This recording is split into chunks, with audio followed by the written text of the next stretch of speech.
मिरज पूर्व भागात प्रथमच नव्याने सलगरी येथे सुरू झाली अत्याधुनिक सिद्धिविनायक नेत्रालय व्हिजन सेंटर। आज तुमच्यासाठी मोफत नेत्र तपासणी व ऑपरेशन शिबिर 13 एप्रिल ते 5 मे 2026 या कालावधीत सुरू असलेल्या या शिबिरात कॉम्प्युटरद्वारे संपूर्ण डोळे तपासणी, मोतीबिंदू फेको शस्त्रक्रिया, 5 बिंदू उपचार, लेसर सुविधा, तिरळेपणा व लहान मुलांच्या डोळ्यांचे आजार यावर तज्ञ डॉक्टरांकडून उपचार उपलब्ध आहे। तसेच ब्रँडेड चष्मे, गॉगल्स व कॉन्टॅक्ट लेन्सेस ही उपलब्ध। वेळ सकाळी 9 ते दुपारी 2 आणि सायंकाळी 4 ते 8। ठिकाण हायस्कूल रोड, सलगरी, तालुका मिरज। संपर्क 9309764441। प्रत्येक बातमीतील घटनेच्या वास्तविकतेची तुलना थेट पाहत रहा चांगली अपडेट। श्री अंबाबाई तालीम संस्थेचे अध्यक्ष, महाराष्ट्र राज्य पत्रकार संघटनेचे राज्य संघटक तथा दैनिक जनप्रवासचे समूह संपादक संजय भोकरे यांच्या हत्येचा कट रचल्याचा धक्कादायक प्रकार उघडकीस आला आहे। खून करण्याच्या तयारीत असणाऱ्या टोळीला सांगलीच्या स्थानिक गुन्हे अन्वेषण शाखेने धाडसी कारवाई करत जेरबंद केले। या कारवाईत 2 देशी बनावटीचे पिस्टल, 4 जिवंत काडतुसे, धारदार चाकू आणि 1 चारचाकी वाहन जप्त करण्यात आले आहे। या घटनेमुळे सांगली जिल्ह्यासह संपूर्ण राज्यभर खळबळ उडाली असून पत्रकारिता क्षेत्रातून तीव्र संताप व्यक्त केला जात आहे। श्री अंबाबाई तालीम संस्थेच्या जागेच्या वादातून आर्थिक फायदा मिळवण्यासाठी हा हत्येचा कट रचण्यात आल्याची माहिती अपर पोलीस अधीक्षक श्रीमती कल्पना बारावकर यांनी पत्रकार परिषदेत दिली। या प्रकरणी गणेश चंद्रकांत लोखंडे, विराज प्रकाश बुटाले आणि संग्राम संभाजी फडतरे यांना अटक करण्यात आली आहे।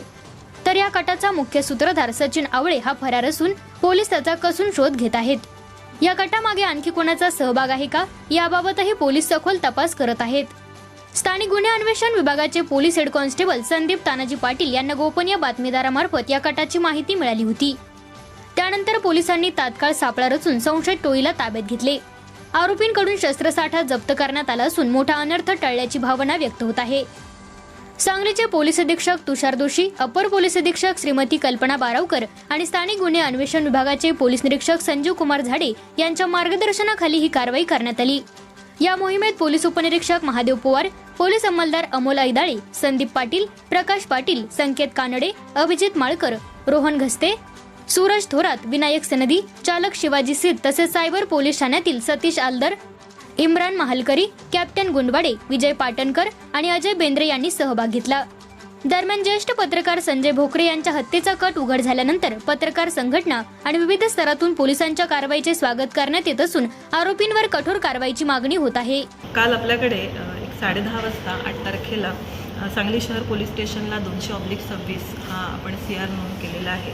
याच्यामध्ये कलम 62 BNS 340 आणि 3.5 त्याचप्रमाणे आर्म ॲक्ट 3/4/25 आणि MB ॲक्ट 192 हे सेक्शन्स आहेत।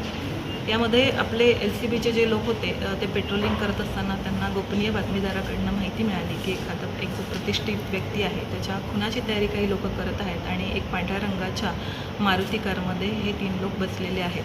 आणि त्यानुसार माहिती मिळाल्यानंतर आपल्या LCBची जी टीम आहे त्या LCBच्या टीमने त्या ठिकाणी जाऊन या 3 लोकांना ताब्यात घेतलेलं आहे आणि त्यांच्याकडे विचारपूस करता असं समजलं की सांगली शहरामधले जे प्रतिष्ठित संजय भोकरे आहेत त्यांच्या खुनाची तयारी हे लोक करत होते आणि या लोकांकडनं आपण जवळजवळ 2 देशी बनावटीचे पिस्तूल आणि 4 जिवंत काडतुसं, त्याचप्रमाणे एक मोठा चाकू आणि मारुती कार अशा प्रकारचं मुद्देमाल आपण जप्त केलेला आहे।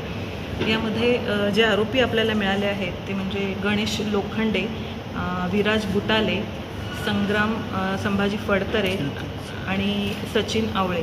याच्यामध्ये सचिन आवळे हा परागंद आहे आणि 3 आरोपी आपल्या सध्या ताब्यात आहेत। ते सगळे राहणारे सांगलीचे आहेत आणि त्यांच्याकडे विचारपूस करता त्यांनी असं सांगितलेलं आहे की काही जमिनीचा वाद होता किंवा जमिनीचं जे खरेदी प्रकरण होतं त्या खरेदी प्रकरणामध्ये आर्थिक फायद्यासाठी आणि काही आरोपींनी आमच्या वैयक्तिक काही त्यांच्याबरोबर वाद होते याच्यासाठी आणि म्हणून हे लोक हे करायला तयार झालेले होते। म्हणून यांनी अशा प्रकारचा कट रचला होता आणि हा कट रचताना त्यांनी यामध्ये बऱ्यापैकी रेकी पण केलेली होती।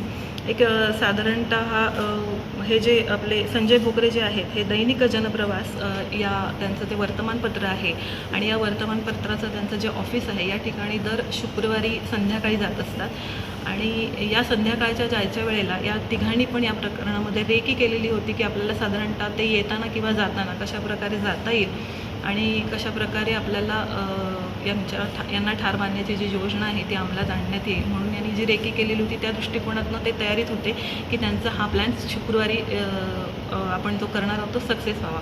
पण आपल्या गोपनीय बातमीदारांकडून LCBच्या लोकांना जी बातमी मिळाली त्याच्यावर आपले SP सर आहेत त्यांच्या मार्गदर्शनाखाली, तुषार जोशी सरांच्या मार्गदर्शनाखाली आपण व्यवस्थितपणे या गुन्ह्याला प्रतिबंध करण्यासाठी आपली पण योजना आपण जी होती ती अंमलात आणली आणि हे काही करू नये किंवा हे करताना आपण आरोपींना ताब्यात घेतलेलं आहे आणि अशा प्रकारे मुद्देमाल आणि आरोपी आपल्या ताब्यामध्ये आहेत. फक्त या घटनेमध्ये आपल्याला जे आरोपी मिळालेले आहेत त्यांनी जो हा कट रचलेला होता त्याच्यासाठी त्यांचा काही आर्थिक फायदा होता किंवा किंबहुना हे फक्त जमिनीच्या वादाचा प्रश्न होता की वैयक्तिक त्यांचे काही प्रॉब्लेम्स होते किंवा इतर कोणी याच्यामध्ये आणखीन सहभाग आहे याचा आम्ही शोध घेत आहोत. आता सध्या या तिघांनाही 11 तारखेपर्यंतचा PCR मिळालेला आहे. मुख्य आरोपी जो आहे सचिन आवळे तो सध्या परागंदा आहे. तो मिळाल्यानंतर सुद्धा आम्हाला त्याच्यामध्ये त्याची नक्की कुठली दिशा आहे हे ठरवता येईल आणि त्याप्रमाणे आम्ही तपास करत आहोत.